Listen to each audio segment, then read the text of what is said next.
خلق كثير. تقسيم خبر الغريب. ينقسم الخبر الغريب إلى مطلق ونسبي. الغريب المطلق يسمى الفرد المطلق، وهو ما وقع غرابة وتفرد في أصل سنده، وهو طرف صحابي كان ينفرد به تابع واحد عن صحابي ولا يتابع عليه. ومثله حديث النهي عن بيع الولاء وهباية.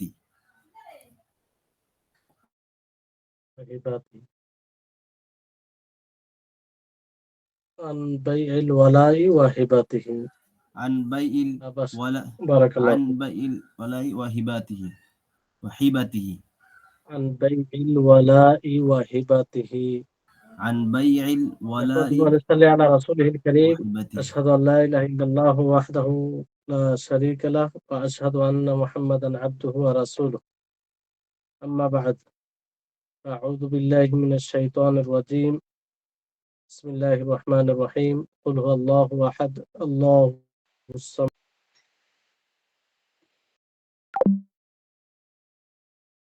দুই প্রকার, একটি হচ্ছে আল খাবরুল মুতাওয়াতির, আর একটি হচ্ছে আল খাবরুল আহাদ।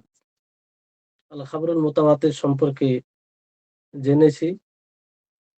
তারপরে আল খাবরুল আহাদ, এর তিনটি প্রকার বলা হয়েছে: মাশহুর, আজিজ, গরিব। মাশহুর, আজিজ সম্পর্কে আলোচনা হয়েছে। আজকে আল খাবরুল গরিব সম্পর্কে আলোচনা হবে। লেখক রাহিমাহুল্লাহ তিনি বলছেন, আল খাবরুল গরিবু ইউসাম্মাল ফারদ ওয়া হুয়া মা রাওয়াহু রাবিন ওয়াহিদুন ওয়া মিসালুহু হাদিস ইন্নামাল আ'মালু বিন্নিয়াত। যে আল খাবরুল গরিব বলা হয় যাকে ফর্দ বলা হয়, যাকে ফর্দ, গরিবের অন্য একটি নাম ফর্দ। যে হাদিসকে এক রাবি, এক বর্ণনাকারী রিওয়ায়াত করেন তাকে গরিব বলা হয়।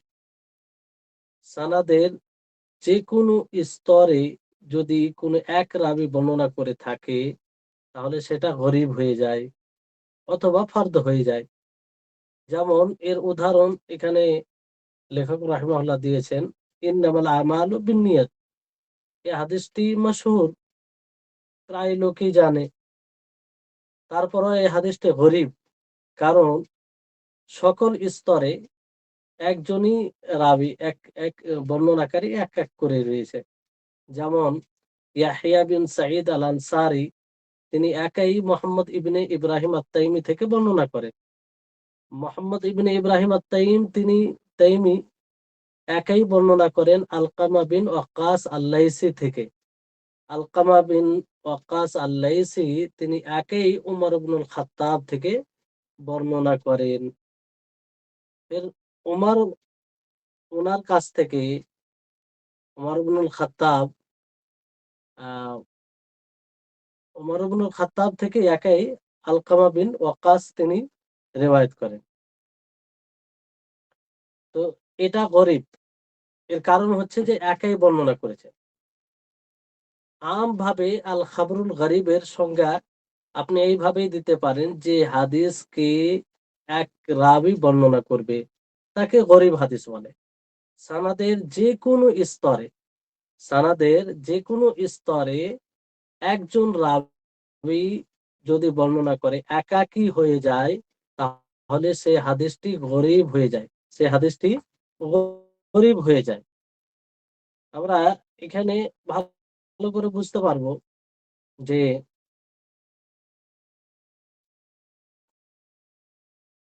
উদাহরণ উদাহরণ থেকে আপনারা হয়তো আশা করি বুঝতে পেরেছেন।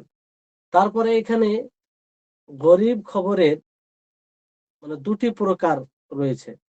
এই খবরকে দুই ভাগে বিভক্ত করা হয়, একটি হচ্ছে মুতলাক আর একটি হচ্ছে নিসবত, নিসবি। গরিবে মুতলাক, গরিবে নিসবি। তো গরিব ও মুতলাক কাকে বলে লেখক রাহিমাহুল্লাহ তিনি বলেন যে ওয়ায়ুসাম্মাল ফারদাল মুতলাক ওয়া হুয়া মা ওয়াকাআল গরাবাতু ওয়াত তাফাররুদু ফি আসলি সানাদিহি। গারিব মুতলাককে ফরদে মুতলাকও বলা হয়। তো আপনাকে যখন জিজ্ঞাসা করা হবে যে ফরদে মুতলাক কাকে বলে, তো আপনি সেই গারিব মুতলাকের সংজ্ঞা দিবেন। কারণ গারিব মুতলাকের অপর নাম ফরদে মুতলাক বলতে পারেন। তো ফরদে মুতলাক অথবা গারিবে মুতলাক কাকে বলে, এর সংজ্ঞা কি? যে যার মূল সানাদে গারাবাত ঘটবে। গারাবাত বলতে যে একাকী ঘটবে, একাই কেউ বর্ণনা করবে, অর্থাৎ সাহাবী থেকে। মূল সানাদ বলতে এখানে কি? ওয়া হুয়া তারাফুস সাহাবী, সাহাবীর প্রান্ত থেকে, সাহাবী থেকে কেউ একজনই রিওয়ায়াত করবে, তাহলে সেটা গারিব হয়ে যাবে। কাআন ইয়ানফারিদা বিহি তাবিঈয়ুন ওয়াহিদুন আন সাহাবিয়্যিন ওয়ালা ইউতাবাউ আলাইহি। যেমন কোন এক তাবেঈ সাহাবী থেকে বর্ণনা করবে আর তার সমর্থনে কেউ থাকবে না, অর্থাৎ তার সাথে অন্য কেউ অন্য কোন তাবেঈ রিওয়ায়াত করবে না। এটা হচ্ছে গরীবে মুতলাক, ফরদে মুতলাক। যখন সাহাবী থেকে কোন এক তাবেঈ বর্ণনা করবে, তাহলে সেটা গরীবে মুতলাক হয়ে যাবে।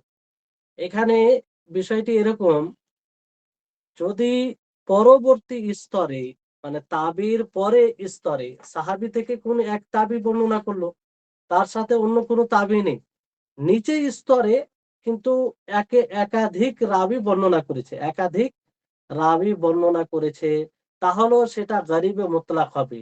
কারণ মূল সানাদ বলতে সাহাবী থেকে বর্ণনা করতে গিয়ে যদি একজন হয়, একাকী হয়, তাহলে সেটা গরিবে মুতলাক, গরিবে মুতলাক। এবার একটি হাদিসকে অনেক সাহাবী বর্ণনা করতে পারে। নবী সাল্লাল্লাহু আলাইহি সাল্লাম থেকে অনেক সাহাবী বর্ণনা করতে পারে, ৩ জন, ৪ জন, ৫ জন, ৬ জন, ১০ জন।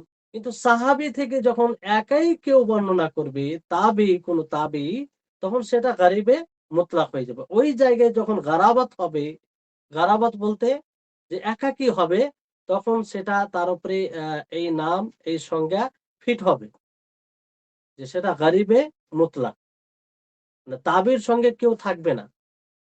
এর উদাহরণ এখানে দেওয়া হয়েছে হাদিসুন নাহি আন বাইইল ওয়ালা ওয়া হিবাতিহি।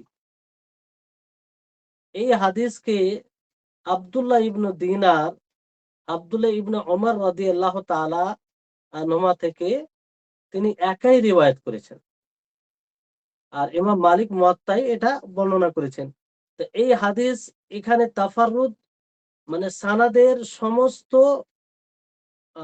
বর্ণনাকারীর মধ্যে রয়েছে, মানে অর্থাৎ কিংবা বেশিরভাগ জায়গায়। গারিবে মুতলাকের জন্য শর্ত যে সাহাবী থেকে যে বর্ণনা করবে, তা থেকে বর্ণনা করতে গিয়ে, সাহাবী থেকে বর্ণনা করতে গিয়ে কেউ একাই যদি হয়ে যায়, একজন তাবি বর্ণনা করে, তাহলে সেটা গারিবে মুতলাক। পরবর্তীতে যদিও বেশি হয়, সেটা আসল ধর্তব্য নয়। তা এই হাদিসটি এটা উদাহরণ যে আব্দুল্লাহ ইবনে দিনার তিনি তাবি, তিনি একাই রিওয়ায়াত করেছেন কার কাছ থেকে? আব্দুল্লাহ ইবনে ওমর থেকে। আব্দুল্লাহ ইবনে ওমর থেকে আব্দুল্লাহ ইবনে দিনার ছাড়া অন্য কেউ রিওয়ায়াত করেনি।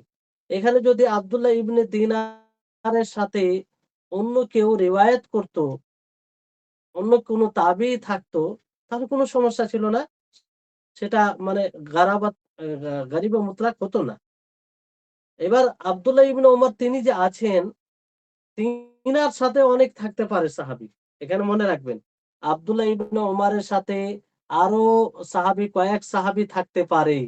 কিন্তু উনাদের থেকে বর্ণনা করতে গিয়ে যদি তাবী একাই হয়ে যায়, একাকী হয়ে যায়, তাহলে সেটা গরিবে মুতলাক হবে, গরিবে মুতলাক হবে। আপনাদের এই বিষয়টি যেন ব্রেনে স্থির পেয়ে যায় যে গরিবে মুতলাক বলতেই সাহাবী থেকে বর্ণনা করতে গিয়ে তাবী একাই হবে। তাবী কি হবে? একাই হবে। তাহলে এটা গরিবে মুতলাক হবে। যার উদাহরণ হাদিসুন নাহি আন বাইইল ওয়ালা ওয়া হিবাতিহি। তাহলে এটা হচ্ছে গরিবে মুতলাক। গরিবে নিসবি আর এই গরিবে নিসবিকে বলা ফর্দে নিসবিও বলা হয়, ফর্দে নিসবিও বলা হয়। এখানে এর সঙ্গে কি মা ওয়াকা আল গারাবাতু ওয়াত তাফাররুদু ফি আথনাই সানাদিহি, যে সানাদের মধ্য কোনো জায়গায় গারাবাত একাকী ঘটবে, মানে কোনো একজন বর্ণনা করবে কোনো স্তরে, মধ্যে কোনো স্তরে। কাআইয়ান ফারিদা বিহি তাবিউত তাবিঈ, যেমন তাবেই, তাবেই নয়, তাবেই যদি একাই হয় তাহলে তো সেটা গরীব ও মুতলাক হবে।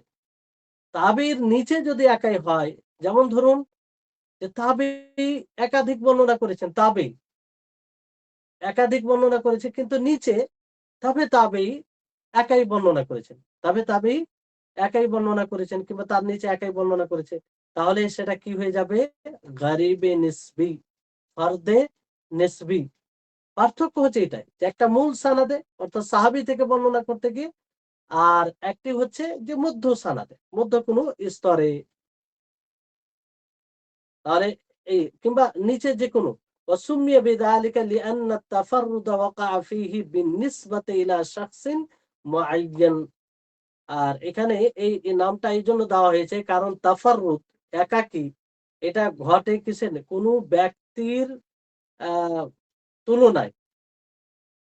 কখনো এই হাদিস আবার মাশহুর হয়, ওয়াকাদ ইয়াকুনুল হাদিসু মাশহুরান, কখনো হাদিস আবার মাশহুর হয় তারপরও গরীব হয়। বুঝতে পারলেন? মানে কোন ক্ষেত্রে এটা, মানে কোন কারো কাছ থেকে বর্ণনা করতে গিয়ে এটা কি হয়ে যায়? গরীব হয়ে যায়। মানে একাকী কেউ বর্ণনা করে, ফলে এটা আ ফলে এটা ফারদে নিসবি হয়ে যায়, কিংবা গরীবে নিসবি হয়ে যায়।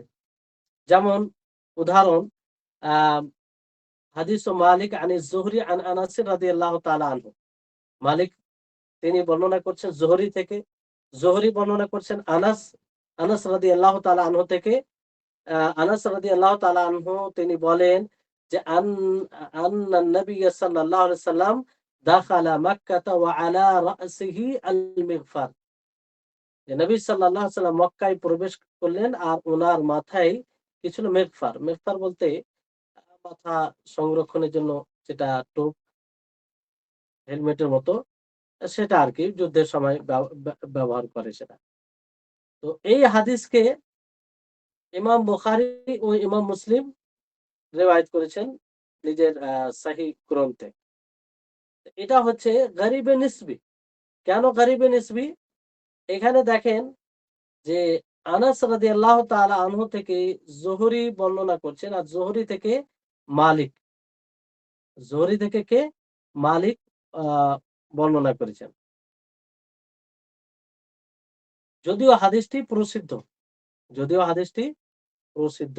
এখানে হাফিজ ইবনে হাজার রাহিমাহুল্লাহ তিনি বলেন যে ওয়া ইতলাকুল ফারদি আলা নিসবি কালিল, যে ফর্দের কথা, ফর্দ যে বলা হয় এটা নিসবির তুলনায় খুব কম, নিসবির তুলনায় খুব কম, মানে নিসবি বেশি বলা হয়।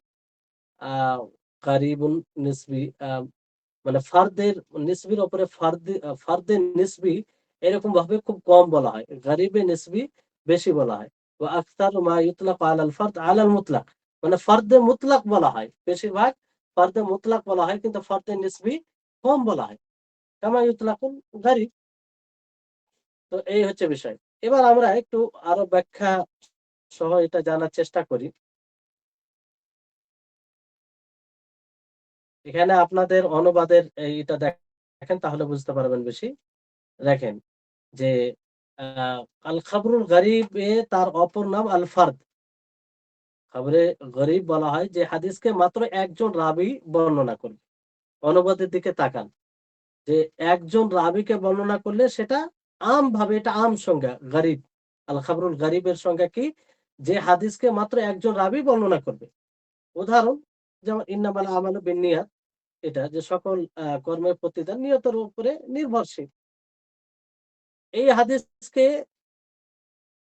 এই হাদিসটি ইয়াহইয়া ইবনু সাঈদ আল আনসারী এককভাবে বর্ণনা করেছেন মুহাম্মদ ইবনু ইব্রাহিম আত-তাইমি থেকে। তিনি আলকামা ইবনু ওয়াকাস আল লাইসি থেকে বর্ণনা করেছেন একাই। তিনি উমর ইবনুল খাত্তাব থেকে বর্ণনা করেছেন। এরপরে ইয়াহিয়া ইবনে সাঈদ আল আনসারী থেকে অনেক রাবী হাদিসটি বর্ণনা করেছেন। ইয়াহিয়া ইবনে সাঈদ আল আনসারী থেকে অনেক রাবী বর্ণনা করেছেন। তো এখানে এটি আমভাবে গরীব, মানে একাই যেহেতু বর্ণনা তাফাররুদ ঘটেছে, গারাবাত এখানে ঘটেছে, মানে একাকী বর্ণনাকারী এখানে এসেছে কয়েক স্তরে। বুঝতে পারলেন? এই গরিবকে দুই ভাগে বিভক্ত করা হয়, একটা হচ্ছে মুতলাক, একটা হচ্ছে নিসবি। একটা হচ্ছে নিসবি। তো গরিবে মুতলাক কাকে বলে? গরিবে মুতলাক এমন হাদিসকে বলা হয় যার সনদের মূল অংশ তথা সাহাবীদের প্রান্তে একাকিত্ব দেখা যায়। সাহাবীদের প্রান্তে একাকিত্ব দেখা যায়। সাহাবীদের প্রান্তে বলতে সাহাবী থেকে যে বর্ণনা করবে, যেমন একজন তাবেঈ একজন সাহাবী থেকে একাকী কোন হাদিস বর্ণনা করবে, যার কোনো মুতাবা মানে সমর্থনে কেউ থাকবে না, তাহলে এটা ফারদে মুতলাক। ফারদে মুতলাক উদাহরণ হিসাবে আল ওয়ালা বিক্রি করা এবং দান করা নিষেধ সংক্রান্ত হাদিসটি, আন-নাহয়ু আন বাইইল ওয়ালা ওয়া হিবাতিহি। এই হাদিসটি আব্দুল্লাহ ইবনে দিনার একাকী বর্ণনা করেছেন আব্দুল্লাহ ইবনে ওমর থেকে, সাহাবী থেকে একাকী বর্ণনা করেছেন। আর এটাই হচ্ছে আসলুস সানাদ। আসলুস সানাদ বলতে এটাই, সাহাবীর প্রান্ত থেকে। ইমাম মালিক হাদিসটি তার মুয়াত্তা গ্রন্থে বর্ণনা করেছেন। উক্ত হাদিসের সমস্ত রাবী অথবা অধিকাংশের মাঝেই আত-তাফাররুদ তথা একাকিত্ব অব্যাহত আছে। এ ধরনের হাদিস মুসনাদে বাজ্জার এবং ইমাম তাবরানীর আল মুজামুদ আল মুজামুল আওসাত গ্রন্থে পাওয়া যায়। মানে বেশিরভাগ এই ধরনের হাদিস আপনি আল মুজামুল আওসাত মুসনাদে বাজ্জারে পাবেন। এই দুটোই হাদিসের গ্রন্থ। তাহলে আশা করি আপনারা বুঝতে পেরেছেন যে ফারদে মুতলাক কাকে বলে। একটা হচ্ছে আল গরিব, গরিব আম, আল খাবারুল গরিবের সংজ্ঞা। তারপরে তার দুটি প্রকারের মধ্যে ফারদে মুতলাক এটা কাকে বলে, কিংবা গরিব ও মুতলাক এটা আপনারা জানলেন। এবার আসুন গরিবে নিসবি, তার অপর নাম আল ফারদুন নিসবি। আল ফারদুন নিসবি, গরিবে নিসবি এমন হাদিসকে বলা হয় যার সনদের মাঝে মূল স্তরের পরে যে কোনো স্তরে একাকিত্ব দেখা যাবে। মানে মূল স্তরের পরে সাহাবী থেকে বর্ণনা, তাবী বর্ণনা করবে, সেখানকার পরে সেই স্তরের পরে যে কোনো স্তরে যদি কোনো বর্ণনাকারী একাই হয়ে যায়, তাহলে সেই হাদিসেই কি হবে? গরিবে নিসবি। গরিবে নিসবি। অথচ এইরকম হাদিস মাশহুরও হয়ে থাকবে, মানে মানুষ সেটা জানবে। যেমন উদাহরণ, ইমাম মালিক ইমাম জোহরি থেকে বর্ণনা করে, তিনি আনাস থেকে বর্ণনা করেন, নবী সাল্লাল্লাহু আলাইহি ওয়াসাল্লাম মক্কায় প্রবেশ করলেন, তখন তার মাথায় আহ, শিরস্তারণ শিরস্তারান ছিল, মানে ওই মাথার হেলমেটের মতো, যুদ্ধে যেটা ব্যবহার হয় আর কি। এই হাদিসে ইমাম বুখারী মুসলিম রিওয়ায়াত করেছেন। বুঝতে পারলেন? এই হচ্ছে বিষয়। এখানে একটি বিষয় আপনারা মনে রাখবেন যে গরিব হাদিসকে গরিব কেন বলা হয়? যে গরিবের অর্থ হচ্ছে যে অপরিচিত, আত্মীয় স্বজন থেকে যে দূরে থাকে অপরিচিত ব্যক্তিকে গরিব বলা হয়। যেমন ইসলামের ব্যাপারে আপনারা আহ একটি হাদিস শুনেছেন যে বাদা আল ইসলাম গরিবান, যে ইসলাম অপরিচিত অবস্থায় শুরু হয়েছে, আবার অপরিচিত হয়ে ফিরে মানে হয়ে যাবে, মানুষের কাছে একটা সময় আসবে ইসলাম আহ ইসলামের ব্যাপারে সেরকম একটা ধারণা থাকবে না অধিকাংশ মানুষের নিকটে। তো গরিব বলতে অপরিচিত অপরিচিত বিষয়কে বলা হয়। এই হাদিসকে গরিব কেন বলা হচ্ছে? যে এ ধরনের হাদিসের সংখ্যা অতি কম, অতি কম। আর গরিব হলেই এর মানে এটা নয় যে দুর্বল হাদিস, বরং তার নির্ভর করে কিসের উপরে? যে একজন রাবী আছে, তার ন্যায়পরায়ণতা এবং সংরক্ষণের ক্ষেত্রে তার বিষয়টি কেমন, তার উপরে ডিপেন্ড করে। গরিব হলেই যে হাদিস এটা সঠিক হবে, না দুর্বল হবে এরকম বিষয় নয়, কিংবা সঠিক হবে এরকম বিষয় নয়। এটা যাচাই বাছাইয়ের উপরে ডিপেন্ড করে। যাচাই বাছাইয়ের উপরে ডিপেন্ড করে। যদি সে সে বর্ণনাকারী যে একাই আছে, সে যদি ন্যায় পরায়ণ হয়, সংরক্ষণের ক্ষেত্রে সঠিক হয়, তাহলে তার হাদিস গ্রহণযোগ্য হবে, তার হাদিস গ্রহণযোগ্য হবে। তো যাই হোক, আমরা খাবরুল আহাদের যে ৩টি প্রকার, গরীব, মশহুর, আজিজ, গরীব, এটা পড়লাম। কিন্তু এই যে ৩টি প্রকার আপনারা জানলেন, মশহুর, আজিজ, গরীব, এই ৩টি প্রকার সনদের হিসেবে, সনদে যে বর্ণনাকারী রয়েছে তাদের সংখ্যা অনুযায়ী, তাহলে এখান থেকে এটা স্পষ্ট যে কোনো হাদিস যদি মাশহুর হয় তাহলে বলা যাবে না যে সেটা সহিহ। আবার কোনো হাদিস যদি গরীব হয় তাহলে বলা যাবে না যে সেটা জয়ীফ। কারণ এটা রাবির সংখ্যার উপরে এই তাকসিম, বিভাগ করা হয়েছে। এটা সহিহ ও জয়ীফ হিসাবে নয়, যে মাশহুর হলে সহিহ হবে, আর গরীব হলে জয়ীফ হবে, কিংবা আজিজ হলে জয়ীফ হবে, এরকম কোনো বিষয়কে ভিত্তি করে এই ভাগ করা হয়নি। তাহলে বুঝতে পেরেছেন আশা করি। তো আসলুস সানাদ এটাও বুঝতে পেরেছেন। বুঝতে না পারলে বলবেন। আর গারিব ও মুতলাক, গারিব ও নিসবি, এটাও আপনারা বুঝতে পেরেছেন আশা করি। তো এখানে একটি বিষয় যেটা বলে দেওয়া জরুরি মনে করি, যে এখানে যে গরিব, মানে গরিবের উপরে যে ফর্দ নামটা নেওয়া হয়েছে, এই ফর্দের ব্যাপারে অনেকে বলেছেন যে গরিব, ফর্দ, এই দুটো এক অপরের সমর্থনে। আর অনেক বিদ্বানগণ এই দুটোর মধ্যে পার্থক্য করেছেন। কেউ বলেছেন যে দুটো আলাদা আলাদা স্বতন্ত্র প্রকার, দুটো আলাদা আলাদা স্বতন্ত্র প্রকার। হাফিজ ইবনে হাজার রাহিমাহুল্লাহ কিন্তু দুটোকে একই মনে করেছেন। পরিভাষায় আহ পরিভাষায় যেনারা এই সংজ্ঞা দেন এই বিষয়ে, তারা দুটোর মধ্যে পার্থক্য করেছে ব্যবহার হিসাবে। ব্যবহার, কোনটা ব্যবহার বেশি আর কোনটা ব্যবহার কম, এই হিসাবে। তো ফর্দ আপনাদেরকে বলা হলো যে ফর্দ, বেশিরভাগ এটা বলা হয় ফর্দে মুতলাক, মুতলাকের ক্ষেত্রে ফর্দ মুতলাক বলা হয়। আর গরিব এটা বেশিরভাগ বলা হয় কিসের, ফর্দে নিসবি, ফর্দে নিসবি এর উপরে গরিব বলা হয়, ফর্দে নিসবিকে গরিব বলা হয়।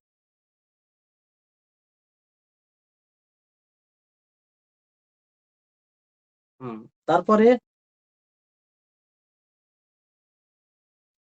এখানে তাফাররুদ, অনেক সময় আরো বিভিন্ন ক্ষেত্রে তাফারুদ হয়, মানে একাকী হয়।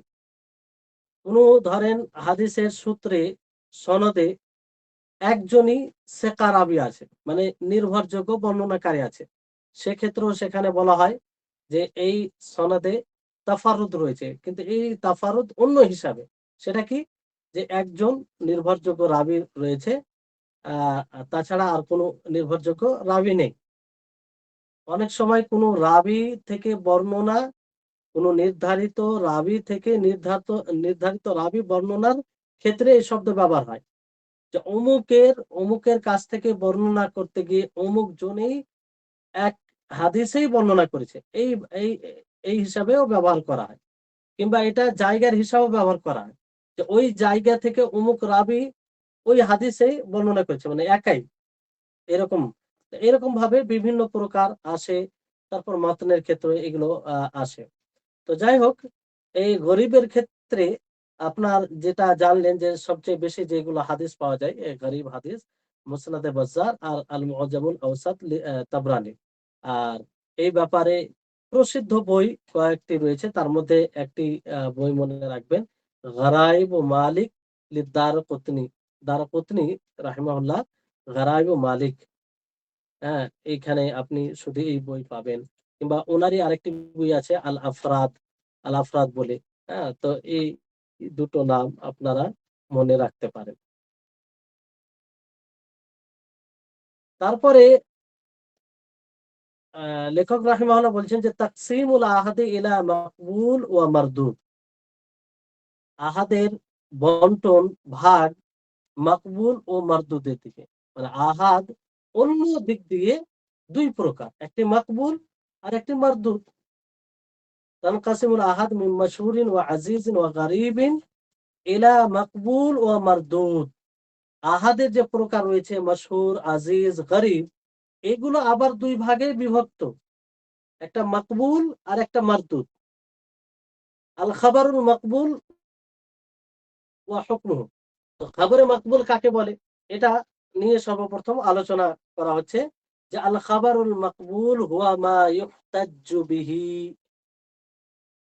খাবারে মাকবুল বলা হয় যা দ্বারা দলিল গ্রহণ করা হয়, যেটা হুজ্জত হয়, যা দ্বারা দলিল গ্রহণ করা হয়, এটা হচ্ছে আল খাবারুল মাকবুল। কিন্তু অন্য এতে অনেকে এইভাবে সংজ্ঞা দিয়েছে খাবারে মাকবুলের যে আল খাবারুল মাকবুল বলতে মা তারাজ্জাহা সিদকুল মুখবির বিহি, যেই হাদিসের সংবাদদাতার সততা প্রাধান্য পায়, মানে সে সত্যবাদী বলে প্রমাণিত হয়, সেটাই হচ্ছে মাকবুল। একটা সঙ্গে আপনারা মনে রাখলেই হবে যে মা ইউহতাজ্জু বিহি, আল খাবারুল মাকবুল ওয়া মা ইউহতাজ্জু বিহি, যা দ্বারা দলিল গ্রহণ করা হয়, এটা হচ্ছে খবরে মাকবুল। আর এরকম ভাবে অনেকে মা তারাজ্জাহা সিদকুল মুখবিরি বিহি। আর এর হুকুম হচ্ছে খবরে মাকবুলের হুকুম হচ্ছে যে সেটা আমাদের জন্য হুজ্জাত হবে, দলিল হবে, এবং তার উপরে আমল করতে হবে। তার উপরে কি করতে হবে? আমল করতে হবে।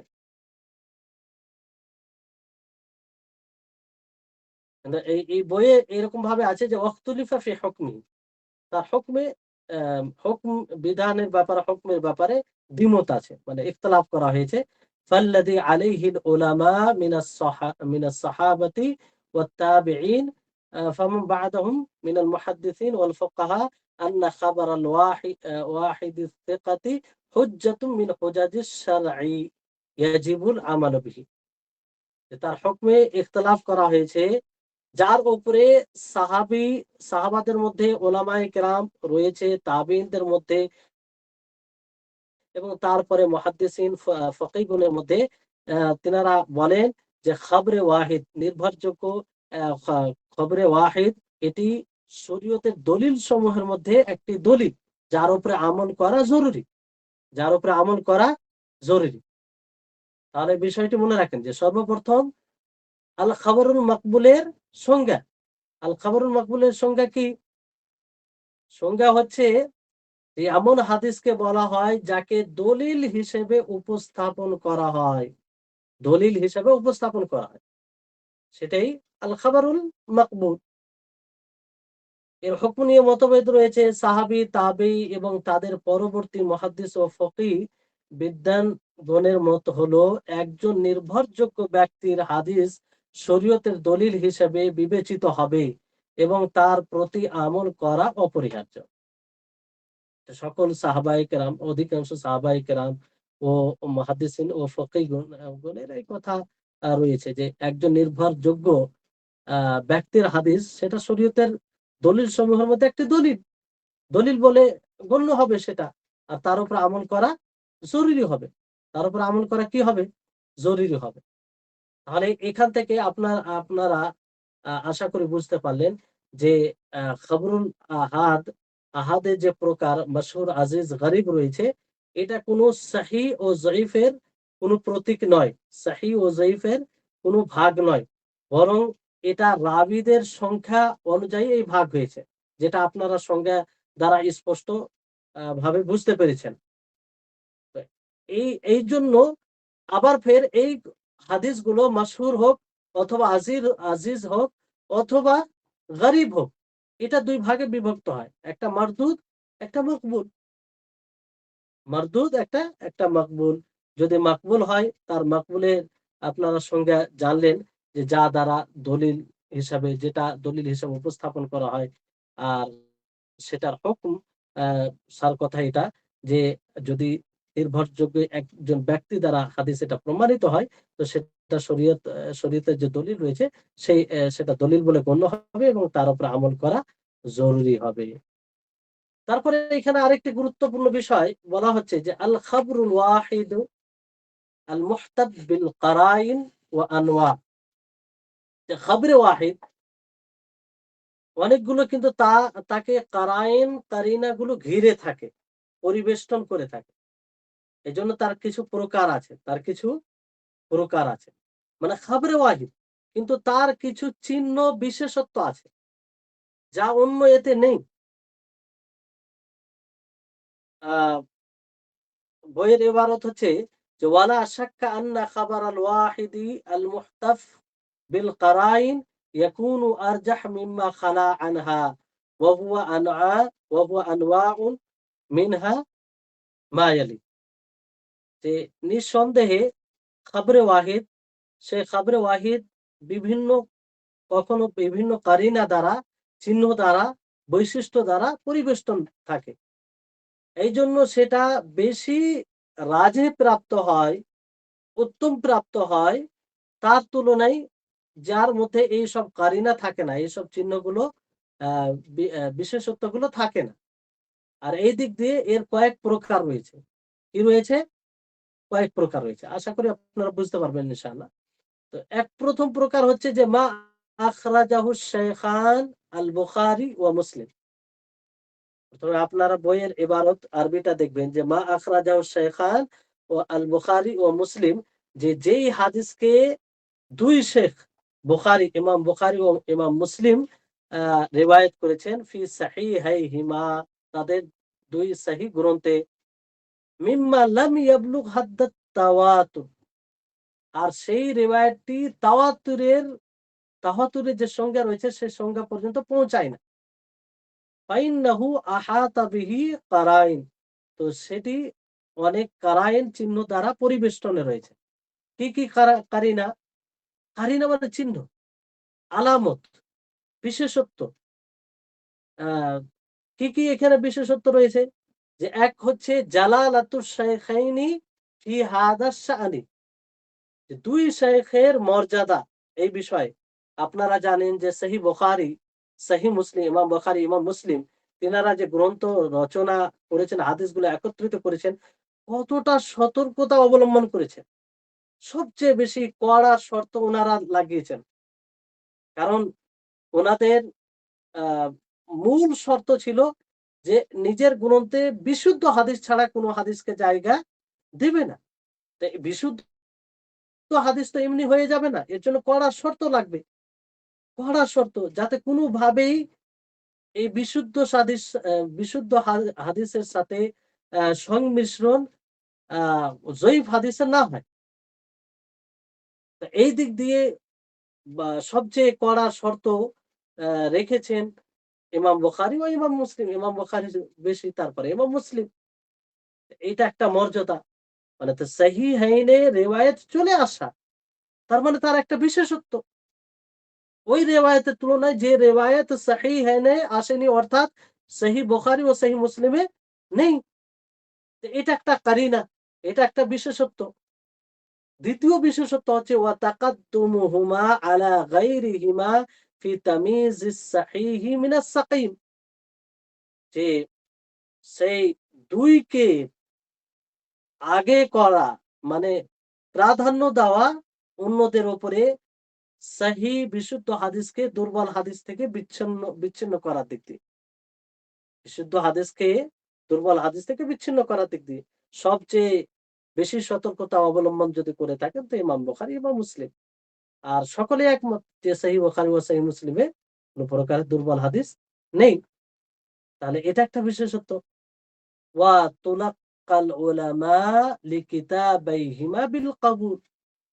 তৃতীয় যেটা কারিনা হচ্ছে যে ওলামাগণ এই সহিহ বুখারী ও সহিহ মুসলিমকে কবুল করেছেন, গ্রহণ করেছেন, সকলে মেনেছেন যে এই দুটি গ্রন্থে বিশুদ্ধ হাদিস রয়েছে। তো এটা একটা কারিনা, বিশেষত্ব, যা না সুনানে তিরমিজিতে রয়েছে, না সুনানে ইবনে মাজাতে রয়েছে, না সুনানে আবু দাউদে রয়েছে, না সুনান নাসাইতে রয়েছে, না মুসনাদ আহমদে রয়েছে, এগুলোতে এই বিশেষত্ব নেই।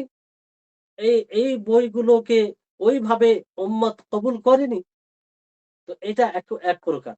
আশা করি বুঝতে পারছেন। এটা সর্বোচ্চ প্রকার এটা।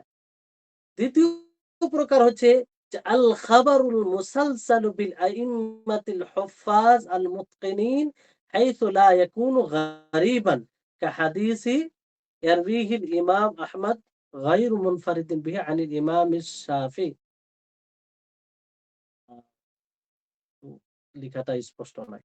ওয়ারবিহি আশ-শাফিঈ কাযালিকা আনিল ইমাম মালিক ওয়ারবিহি মালিক আন নাফি। তো দ্বিতীয় যেটা হচ্ছে যে ওই খবর যেটি একদম নির্ভরযোগ্য হুফাজ ইমামগণ রিওয়ায়াত করেছেন।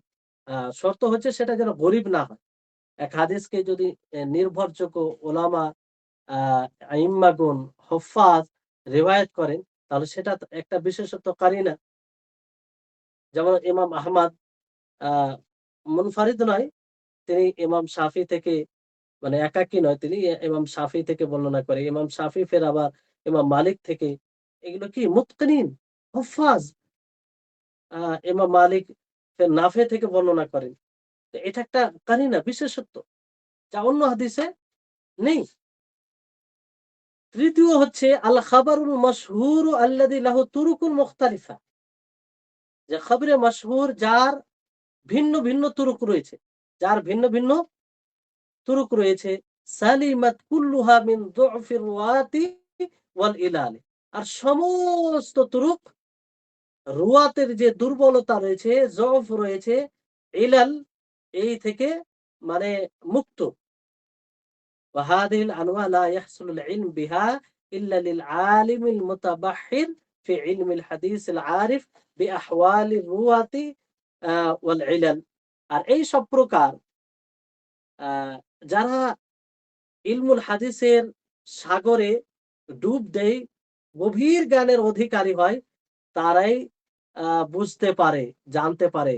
বিশেষ করে যারা রাবীদের অবস্থা, রাবীগণের অবস্থা, বর্ণনাকারীদের এবং তাতে কি কি কারণ, কি কি দুর্বলতা রয়েছে, এগুলো সূক্ষ্ম বিষয়কে জানে, তারা বলতে পারে, সকলে নয়। এইজন্য সবচেয়ে কঠিন বিষয় মনে করা হয় যে কোনো হাদিসের উপরে হুকম লাগানো, রিজাল শাস্ত্রের ব্যাপারে জ্ঞান রাখা। এটা তো উসুলে হাদিস। আরেকটি রয়েছে রিজালের ব্যাপারে জানার জন্য, সেটা হচ্ছে আল জারহ ওয়াত তা'দীল। এগুলো খুব বড় কঠিন সূক্ষ্ম সাবজেক্ট। যেটা মানে সবার দ্বারা সম্ভব হয় না। তো এই হচ্ছে। এবার আসুন অনুবাদের দিকে তাকান, যাতে আপনারা আরো ভালোভাবে বুঝেন। যে এখানে বলা হচ্ছে নিঃসন্দেহে কারিনা যুক্ত তথা বিশেষ বৈশিষ্ট্যমণ্ডিত খাবারে ওয়াহিদ হাদিস কারিনাবিহীন হাদিসের তুলনায় বেশি প্রাধান্য পাবে। এই ধরনের কারিনাযুক্ত হাদিস কয়েক প্রকার, যেটা আপনারা আশা করি বুঝতে পারবেন। যে একটি হাদিস তাতে কারিনা রয়েছে, আর একটি হাদিসে কারিনা নেই। কারিনা বলতে চিহ্ন, বিশেষত্ব। বুঝতে পারলেন? বিশেষ কোনো বিষয় যেটা একটার সাথে থাকলে অন্যটার সাথে থাকে না। এইজন্য তো বিশেষত বলা হয়। তো এই কথাই বলা হচ্ছে যে খাবরে ওয়াহিদের মধ্যে কিছু খাবরে ওয়াহিদ রয়েছে, তার সাথে কিছু কারিনা থাকে, ফলে সেটা বেশি প্রাধান্য প্রাপ্ত যেটার সাথে কারিনা নেই। তো তার মধ্যে প্রথম প্রকার বলা হয়েছে যে যে হাদিসটি ইমাম বুখারী ও ইমাম মুসলিম উভয়ই তাদের সহিহ গ্রন্থদ্বয়ে বর্ণনা করেছেন, কিন্তু তা মুতাওয়াতির এর পর্যায়ে পৌঁছায়নি। এ ধরনের হাদিসের মধ্যে অনেকগুলো কারিনা পাওয়া যায়। হ্যাঁ? যেমন ১ নম্বর কারিনা হচ্ছে হাদিসের জগতে ২ শাইখের অধিক মর্যাদা, যেটা আপনাদের বলা হলো। দুর্বল হাদিস থেকে সহিহ হাদিসকে পৃথককরণের অন্যদের চেয়ে তাদের অগ্রগামিতা, সেটাও আপনাদের সামনে ব্যাখ্যা করা হলো। ৩ নম্বর হচ্ছে যে পৃথিবীর সকল আলেম তাদের কেতাব কে গ্রহণযোগ্যতার সাথে আ আ বরণ করে নেওয়া। আর সকলেই এটা গ্রহণ করেছেন। দ্বিতীয় প্রকার যেটা ধারাবাহিকভাবে নির্ভরযোগ্য হাফিজুল হাদিস ইমামগণের সনদে কোনো হাদিস বর্ণিত হওয়া। মানে যারা হাফিজুল হাদিস নির্ভরযোগ্য ইমাম, তারা বর্ণনা করেছেন। তবে হাদিসটি যেন গরীব না হয়। শর্ত হচ্ছে গরীব যেন না হয়। উদাহরণস্বরূপ ইমাম আহমদ একটি হাদিস বর্ণনা করলেন ইমাম শাফিঈ থেকে। যে হাদিস রাবি একমাত্র তিনিই নন, মানে তিনি নন, আরো আছে, কিন্তু তিনি ইমাম শাফি থেকে বর্ণনা করেন, ইমাম আহমদ, ইমাম শাফি বর্ণনা করে ইমাম মালিক থেকে, ইমাম মালিক নাফি থেকে। তো এগুলো কি হাফিজুল হাদিস, নির্ভরযোগ্য। ফলে এটা একটা কারিনা, বিশেষত্ব। যার মধ্যে এই বিশেষত্ব নেই তার তুলনায় এটা বেশি প্রাধান্য প্রাপ্ত হবে। ৩ নম্বর হচ্ছে যে এমন খাবার মাশহুর যার ভিন্ন ভিন্ন কয়েকটি সানাদ আছে, আর প্রত্যেকটি সনদে রাবির দুর্বলতা এবং সূক্ষ্ম দোষ ত্রুটি থেকে মুক্ত আছে। সূক্ষ্ম যেগুলো একদম সূক্ষ্ম দোষ ত্রুটি রয়েছে তা থেকে মুক্ত। উল্লেখ্য কারিনা তথা বিশেষ বৈশিষ্ট্যযুক্ত হাদিস এই প্রকারসমূহ তৃতীয় প্রকারটি তথা হাদিসের সূক্ষ্ম দোষ ত্রুটি, হাদিসের সূক্ষ্ম ত্রুটি সম্পর্কে শুধুমাত্র তার পক্ষে জানা সম্ভব যারা হাদিস শাস্ত্রে জ্ঞানের সাগর এবং রাবীদের অবস্থা এবং সূক্ষ্ম দোষ ত্রুটি সম্পর্কে অবগত, তারাই এগুলো বলতে পারবে। তৃতীয় প্রকার যেটা বলা হলো, সমস্ত তুরুক আবার দুর্বলতা থেকে মুক্ত থাকবে। তো এটা সকলের পক্ষে সম্ভব নয়। যারা জ্ঞানের সাগর এই বিষয়ে গভীর জ্ঞানের অধিকারী, তারা এটা বলতে পারে। আশা করি আপনাদের নিকটে এই বিষয়টি আহ আহ স্পষ্ট। এখানে একটি প্রশ্ন হতে পারে যে কারিনা যুক্ত হাদিস জেনে লাভ কি? তো আলোচনার শুরুতেই লেখক এর উত্তর দিয়েছেন যে নিঃসন্দেহে কারিনা যুক্ত খাবরে ওয়াহিদ, মানে কারিনা যুক্ত হাদিস এটা জানা লাভ হচ্ছে এটা যে আপনি যখন জানবেন যে এই হাদিস সাথে এই কারিনা আছে, এই বিশেষত্ব আছে, আর অন্য হাদিসে নেই, তাহলে যে হাদিসে কারিনা আছে সেটাকে আপনি প্রাধান্য দিবেন, আর প্রাধান্য দেওয়াটাই স্বাভাবিক, যেটা যুক্তিপূর্ণ বিষয়। এই জন্য কারিনা যুক্ত হাদিস আপনি জানবেন। তো এই হচ্ছে বিষয়।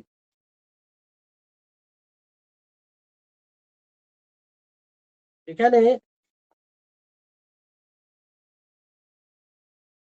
তারপরে আসুন, আহ লেখক রাহিমাহুল্লাহ বলেন তাকসিমুল খাবারিল মাকবুলি ইলা সাহিহিন ওয়া হাসানিন। খাবারে মাকবুল দুই প্রকার, সহিহ ও হাসান। আপনারা জানলেন যে মশহুর আজিজ গরীব তার দুইটি প্রকার, যে একটি মাকবুল, একটি মারদুদ। তো মাকবুলের আপনারা ব্যাখ্যা জানলেন যে মাকবুল হাদিস কাকে বলে, তার হুকুম কি, এটা জানলেন। তো এবার মাকবুল হাদিসের প্রকার রয়েছে, মাকবুল খাবারের প্রকার রয়েছে। সেটা দুই প্রকার, একটা হচ্ছে সহিহ, একটা হাসান। আপনারা শুনেন না যে এই হাদিসটি সহিহ, এই হাদিসটি হাসান, এই এই এই প্রকারগুলো। তো ইয়ানকাসিমুল খাবারুল মাকবুল বিইতিবারি তাফাউতি রুতাবিহি ইলা সাহিহিন লিযাতিহি ওয়া হাসানিন লিযাতিহি ওয়া সাহিহিন লিগাইরিহি ওয়া হাসানিন লিগাইরিহি। যে খবরে মকবুল এটা ভাগ হয় আহ মানে মর্যাদা হিসাবে, মানে তারতম্য হিসাবে খবরে মকবুল। কিন্তু খবরে মকবুল হলে সবগুলো খবরে মকবুল বরাবর নয়, একই আহ একই স্তরে নয়। তার মর্যাদা কিংবা তার বিশুদ্ধতায় তারতম্য আছে। এই হিসাবে খবরে মকবুল চার চার প্রকার। তার কয় প্রকার? খবরে মকবুল মানে সহি, আহ মূলত সহি হাসান দুই প্রকার, কিন্তু পুরো মিলিয়ে এটা চার প্রকারে, চার ভাগে বিভক্ত হবে। একটা হচ্ছে সহি লিযাতিহি ওয়া হাসান লিযাতিহি, তৃতীয় হচ্ছে সহি লিগাইরিহি, আর চতুর্থ হচ্ছে হাসান লিগাইরিহি। সহি লিযাতিহি কাকে বলে? আহ সহি লিযাতিহি বলা হয় মা নাকালাহু আদলুন তাম্মুদ দাবতি আন মিথলিহি মুত্তাসিলাস সানাদে গায়রা মুআল্লিন ওয়ালা শাযিন। এটা একদম খুব সংক্ষিপ্ত একটি সংজ্ঞা সহিহ লিযাতিহি। আর প্রত্যেকটা শব্দের ব্যাখ্যা আছে, যার ব্যাখ্যা নিচে দেওয়া আছে, আমরা পড়ব। মা নাকালাহু, হ্যাঁ, আদলুন বলতে কাকে বোঝায়, তাম্মুজ যাবত বলতে কাকে বোঝায়, মুত্তাসিলুস সানাদ বলতে কি, গায়রা মুআল্লিন বলতে কি, ওয়ালা শাযিন বলতে কি, প্রত্যেকটার আলাদা আলাদা ব্যাখ্যা আছে। তো এখানে আদলুন বলতে সেই মুসলিম আকিল বালিগকে বোঝায় যে ফিসক থেকে মুক্ত থাকবে। ফিসকি কাজ থেকে, প্রকাশ্য যে গুনাহ করা হয় সে গুনাহ থেকে মুক্ত থাকবে, কাবিরা গুনাহ থেকে অথবা ছোট গুনাহ বারবার করা থেকে মুক্ত থাকবে এবং আদব শিষ্টাচার বিরোধী কাজ থেকেও বিরত থাকবে। সে হবে আদল। তো আদিল হওয়ার জন্য কতটা শর্ত রয়েছে দেখেন নিচে দিয়েছে, আল আদলু হুয়াল মুসলিমুল আকিলুল বালিগুস সালিমু মিনাল ফিসকি বিইরতিকাবি কাবীরাতিন আও ইসরারিন আলা সাগীরাতিন ওয়াস সালিমু আইদান মিম্মা ইউখিল্লু বিল মুরুআ। প্রথমে সহিহ লিযাতিহি আমরা সংজ্ঞাটা জেনে নিচ্ছি বা কি তার অর্থ হিসাব, অর্থটা ভালো করে নিই যে মা নাকালাউ আদল, যে হাদিসকে আদিল বর্ণনা করবে সে তাম্মুজ জব্ত হবে, পরিপূর্ণ সংরক্ষণকারী হবে। আর সে ওই রকম রাবি থেকেই বর্ণনা করবে আর সেটা সানাদ অবিচ্ছিন্ন হবে। আর তার মধ্যে কোনো প্রকারের ইল্লাত দুর্বলতা থাকবে না, না সেটা সাদ হবে। এখানে অনুবাদে সেটা অর্থ আহ, দেওয়া আছে, ভালো করে এটা মনে রাখবেন যে খাবারে সহিহ লিযাতি মানে প্রথম খাবারে মাকবুল মর্যাদাগত পার্থক্য বিবেচনায় চার প্রকার, মানে মর্যাদার দিক দিয়ে চার প্রকার, যেটা আপনার সহিহ লিযাতি, হাসান লিযাতিহি, সহিহ লিগাইরিহি, হাসান লিগাইরিহি। এটা আর সহিহ লিযাতি এমন হাদিস, ভালো করে শুনুন যাতে যাতে আপনারা এমনি বুঝে মুখস্থ ব্রেন আপনাদের বসে যায়, যে সহিহ লিযাতি এমন হাদিস যা বর্ণনা করবে চরিত্রবান ও পূর্ণ সংরক্ষণকারী রাবী তার মতো আরেকজন রাবী থেকে, সেই সাথে হাদিসটি অবিচ্ছিন্ন সনদে বর্ণিত হবে, মুআল্লাল গোপন দোষ ত্রুটি মুক্ত, ত্রুটি মুক্ত এবং সাজ হবে না। কি হবে না? সাজ হবে না। প্রত্যেকটার বিশ্লেষণ আসবে। আগে আমরা বইয়ের মানে বই থেকে বোঝার চেষ্টা করি। ঠিক আছে? মূল বই থেকে যে আল আদল বলতে, তাহলে বুঝতে পারলেন যে সহিহ লিযাতিহি কাকে বলে। সহিহ লিযাতিহি সেই হাদিসকে বলা হয় যে যে হাদিসকে একজন চরিত্রবান পরিপূর্ণ সংরক্ষণকারী অনুরূপভাবে ওই মতো সংরক্ষণকারী থেকে বর্ণনা করবে আর অবিচ্ছিন্ন সনদ হবে, তাতে গোপনীয় কোনো দোষ ত্রুটি থাকবে না আর না সেটি সাদ হবে।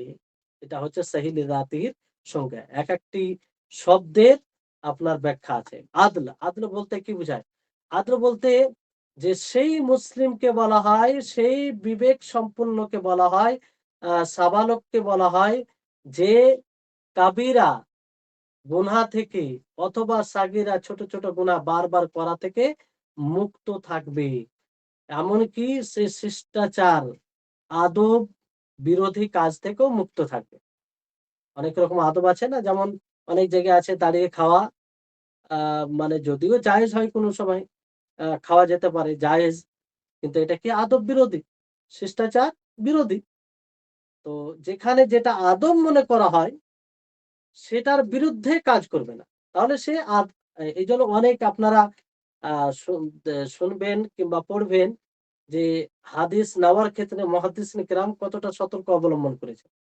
কাউকে দেখেছে যে কোনো প্রাণীকে মানে মিথ্যা কোনো জিনিস দিয়ে দিয়ে দাগ দাগ দিয়েছে, তাতে কোনো বর্ণনাকারী হাদিস নিতে গিয়ে দেখেছে যে না এটা তার হাতে কিছু ছিল না, কিছুই ছিল না, তো তার কাছ থেকে হাদিসই নেয়নি, কারণ সেখানে এক প্রকার একটা ধোঁকা।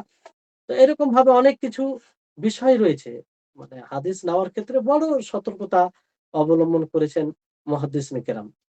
তাহলে কয়টা এখানে দেখেন বিষয় থাকছে যে মুসলিম হবে, আকিল হবে, হ্যাঁ, প্রাপ্তবয়স্ক হবে, সাবালক হবে, আর কাবিরা গুনাহ থেকে এবং সাগিরা থেকে সাগিরা বারবার গুনাহ করা থেকে মুক্ত হবে এবং শিষ্টাচার বিরোধী আদব বিরোধী কাজ থেকেও মুক্ত থাকবে। তাহলে এতটা যদি গুণ থাকে তাহলে সে আদিল হবে। আদিল হবে। আদিল এর শর্ত লাগানো থেকে যেটা বের হয়ে যায় যে কোন ব্যক্তি যদি মিথ্যুক হয় তাহলে আদল হবে না। কোন ব্যক্তির উপরে মিথ্যা অপবাদ লাগানো হয়েছে, মিথ্যা অপবাদ লাগানো হয়েছে তাহলেও সে আদিল হবে না। কোন ব্যক্তি যদি ফাসিক হয়, ফাসিক বলতে যেগুলো প্রকাশ্য গুনাহ যেমন দাড়ি কাটা, যেমন টাকনুর নিচে প্যান্ট পরা, আ আ তারপর আরো প্রকাশ্য গুনাহ যেগুলো প্রকাশ্যভাবে গুনাহ করা হয় সেগুলো ফিসকি কাজ। আর এগুলো যারা করবে তারা ফাসিক। তো এই আদলে থেকে তারা বের হয়ে যাবে। অনুরূপভাবে মুবতাদি যে বিদআত করে। কারণ বিদআত এটা কাবিরা গুনাহ। তো মুবতাদিও এই থেকে বের হয়ে যাবে। অনুরূপভাবে আ মাজহুল, মাজহুল মানে যাকে কেউ জানে না। মানে অপরিচিত। সেও এই থেকে বের হয়ে যাবে। বুঝতে পারলেন? তাহলে এই হচ্ছে বিষয়। তাহলে এই অনুবাদ থেকে একটু বোঝার চেষ্টা করি এটা যে আদল বলতে চরিত্রবান। চরিত্রবান বলতে বোঝায় রাবী হবেন মুসলিম, প্রাপ্তবয়স্ক, জ্ঞান সম্পন্ন।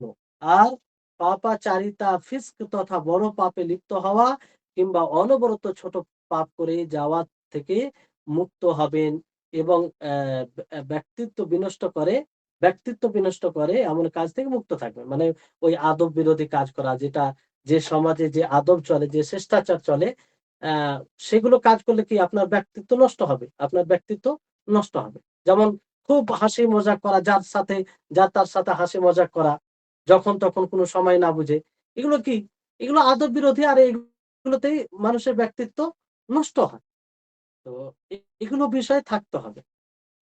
আ আল আদলে থেকে আল কাযিব মিথ্যুক বের হয়ে যাবে। আল মুত্তাহিম বিল কিযব ফাসিক বিদআতি এবং অ অ অপ অপরিচিত রাবী বাদ পড়ে যাবে। মিথ্যার দোষে যে দুষ্ট আ সেও বাদ পড়ে যাবে। তাহলে এ এ এ এখান থেকে আশা করি আপনারা বুঝতে পেরেছেন যে এইটা প্রকার হচ্ছে আপনার সহিহ লিযাতিহি, হাসান লিযাতিহি, আ সহিহ লিগাইরিহি, হাসান লিগাইরিহি। এটা হচ্ছে মর্যাদার তারতম্যের দিক দিয়ে এই প্রকারটি। বুঝতে পারলেন? যে গ্রহণযোগ্যতা যদি হয়, আ বিশুদ্ধ হয় তো একই রকম একই লেভেলে তো হবে না। একই লেভেল হবে না। যেমন কোনো একটা যদি ভ্যানে ফল থাকে আর আপনাকে ফলগুলো দেখে ভালো লাগে। সবই ভালো, খাওয়ার উপযুক্ত। কিন্তু সেই ফলের মধ্যে তারতম্য থাকে কি থাকে না? কোনটা বেশি ভালো? ভালো সবই খাওয়া যাবে। কিন্তু তার মধ্যে কোনটা বেশি ভালো, কোনটা বেশি খারাপ, কোনটা তার মধ্যে তুলনামূলক একটু ড্যামেজ আছে ও ভালোর মধ্যে। তো অনুরূপভাবে বিশুদ্ধর মধ্যে তারতম্য আছে। এই দিক দিয়ে মানে এই ৪ টি প্রকার আপনাদেরকে বলা হয়েছে। ৪ টি ৪ টি ভাগে ভাগ করা হয়েছে। মানে খুব উঁচু স্তরে থাকলে সহিহ লিযাতি হবে। সহিহ মানে নি আ সু আর যদি তার চেয়ে একটু নিচে হয় তাহলে কি হবে? হাসান লিযাতিহি। তার চেয়ে একটু নিচে হবে তো কি হবে? সহিহ লিগাইরিহি। তার নিচে একদম তো হাসান লিগাইরিহি। তো প্রত্যেকটার ব্যাখ্যা আসবে। তো এই হচ্ছে বিষয়। এবার অ্যা সঙ্গে কি বলা মা নাকালাহু আদলুন। তারপরে আপনারা কি পড়েছেন? Tammuz জব্ত, Tammuz জব্ত। এবার জব্ত বলতে কাকে বোঝায়? জব্ত বলতে আল জাজমু ফিল হিফজ মানে ভালোভাবে হিফজ করা, সংরক্ষণ করা। আর এটি ২ প্রকার। জব্ত সংরক্ষণ করা এটি ২ প্রকার। একটি হচ্ছে জব্তে সদর মানে এই বক্ষতে হেফাজত করা, সংরক্ষণ করা। আর সেটা কেমন করে? ওয়াহুয়া আন ইউসবিতা রাবি মা সামিআহু ফি সাদরিহি বিহাইথু ইয়াতামাক্কানু মিন ইস্তিহযারিহি মাতা শাআ। যে বর্ণনাকারী যেটা সে শুনবে, সেই শোনা জিনিসকে এমনভাবে বক্ষতে সংরক্ষণ করবে যে তাকে যখনই বলা হবে যে এটা বলো, সে সাথে, সাথে যেন উপস্থিত করে দেয়। মানে বলে ফেলে। এইরকম ভাবে সে সংরক্ষণ করে রাখবে। মানে মুখস্থ থাকবে। যখনই তাকে বলা হবে যে এটা বলো, তো সে বলে দিবে। এটা বলা হয় জব্দে সদর। জব্দে সদর। ওয়া হুয়া আন ইউসবিতা রাবি মা সামিআহু ফি সাদরিহি বিহাইসু ইয়াতামাক্কানু মিন ইস্তিহজারিহি মাতাশা। যখন তাকে উপস্থিত করতে বলা হবে সে উপস্থিত করে দিবে। আরেকটি প্রকার কি জব্তে কিতাব, ওয়া হুয়া আন ইয়াসুনা রাবি কিতাবাহু ওয়া ইয়াহফাযাহু লাদাইহি মুনযু সামিআ ফিহি ওয়া সাহহাহু হাত্তা ইউআদ্দিয়া মিনহু। আ এখানে জব্তে কিতাব বলতে যে রাবি বর্ণনাকারী নিজের কিতাবকে সংরক্ষণ করবে, সে নিজের কাছে সেটা হেফাজতে রাখবে। যখন থেকে সে সেটাকে শুনেছে আর সেটাকে সে আ বিশুদ্ধভাবে সে আদায় করতে পারবে। এটা হচ্ছে জব্তে কিতাব। জব্তে কিতাব মানে বর্ণনাকারী যে বর্ণনাগুলো লিখে রেখেছেন, যাতে লিখে রেখেছেন, সেটা যেন সবসময় তার কাছে হেফাজতে থাকে। আর সেটা বিশুদ্ধভাবে সে নিজেও পড়তে পারে, আ বলতে পারে। এক কথায় পুরোপুরি সংরক্ষণে থাকে। এটাকে বলা হয় জব্তে কিতাব। তাহলে দুটোই থাকতে হবে। মা নাকালাহু আদলুন তামুজ জব্ত। যদি সে মুখস্থ দিয়ে বলে তাহলে তামুজ জব্ত ১ম জব্তের সদরে থাকতে হবে। যে যখন তাকে বলা হবে তখন যেন সে উপস্থিত করতে পারে। আর যদি সে নিজে লিখে রাখে, লিখে রাখা থেকে বর্ণনা করে তাহলে পুরোপুরি সেটা সংরক্ষণে তার থাকতে হবে জব্তে কেতাব। তো এখানে তামুজ জব্ত এই যে শর্ত লাগানো হয়েছে, এটা কায়েদ করা হয়েছে, বন্দী করা হয়েছে এটা দ্বারা। তো এই তামুজ জব্ত যখন বলা হবে কি বের হয়ে যাবে? ওয়াল আলওয়াহিম ওয়া ফাহিশুল গলাত ওয়া কাসীরুল গাফলা ওয়াল মুখালিফ লিত্তিকাত ওয়া সাইয়্যুল হিফজ ওয়াল ওয়াল ওয়া খাফিফুজ যাbt, এতগুলো বিষয় বের হয়ে যাবে। কি বিষয়? মানে ওয়াহিম বলতে কি? যে খেয়াল থাকে না। এটা বলেছিল কি এটা ওইটা হইবে মানে আ ভুলে যায় কিংবা আ ধীরের যে একটা মুখস্থ করে রাখা সেটা রাখে না, স্মরণে রাখা সেটা থাকে না। তো এরকম ব্যক্তি বের হয়ে যাবে। ফাহিশুল গালাত মানে একদম যে ফাহশ প্রকাশ্য ভুল করে। এর ব্যাখ্যা আসবে ফাহিশুল গালাত বলতে।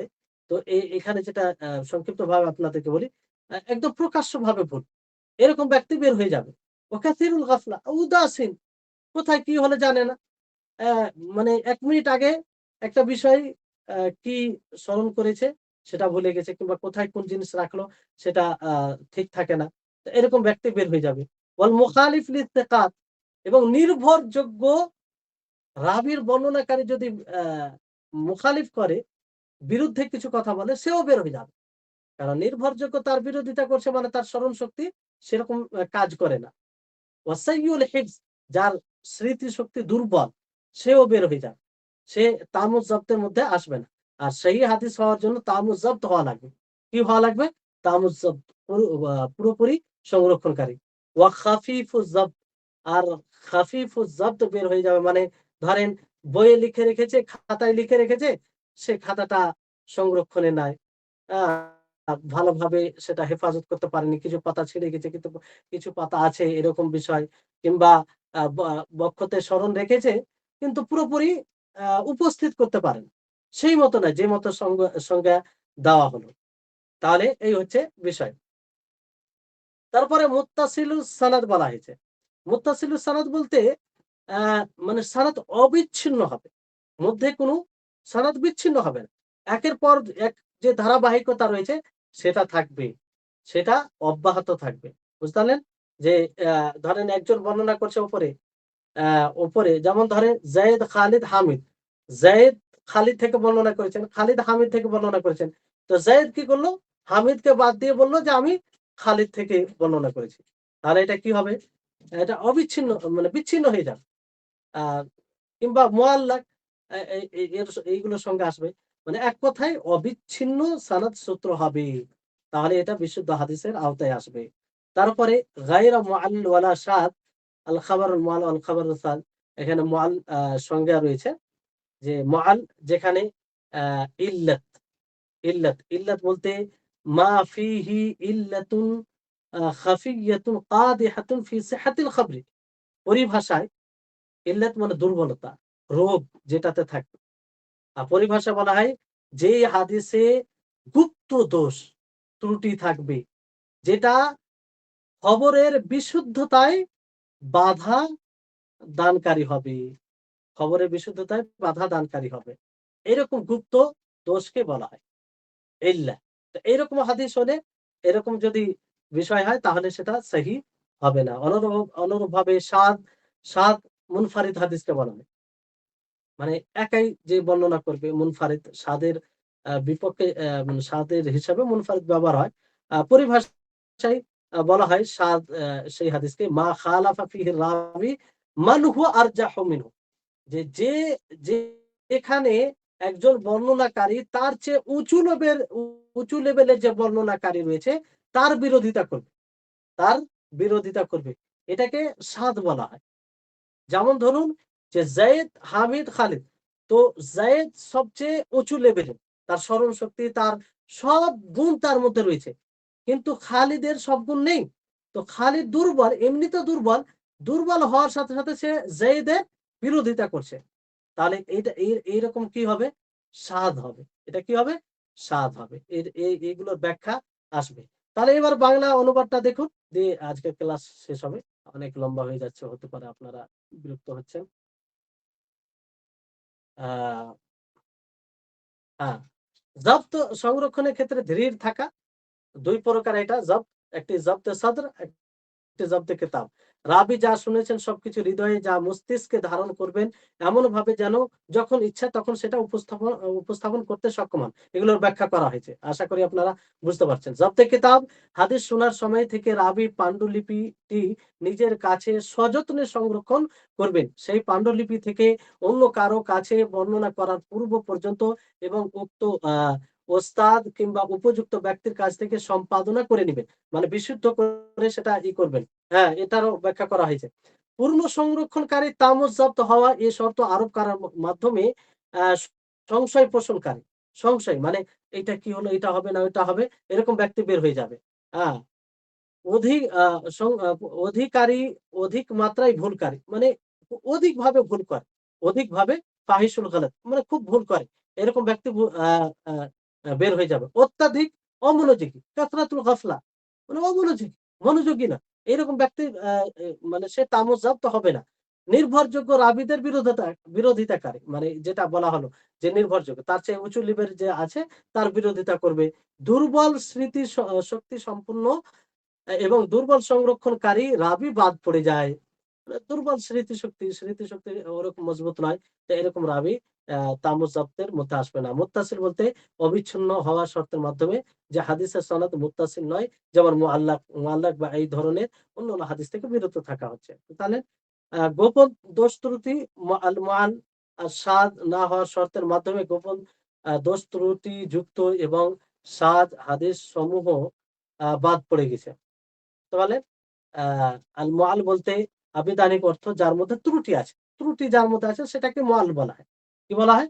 মুআল বলা হয়। পরিভাষায় যার মধ্যে গোপন দোষ ত্রুটি রয়েছে হাদিসের সহিহ হওয়াকে বাধাগ্রস্ত করে, মানে যার কারণে সেটা সহিহ হয় না, সহিহ হওয়া থেকে বাধা পড়ে যায়, তাহলে সেটি মুআল রিওয়ায়াত হবে। আর সাদ আবিধানিক অর্থ একক, একক।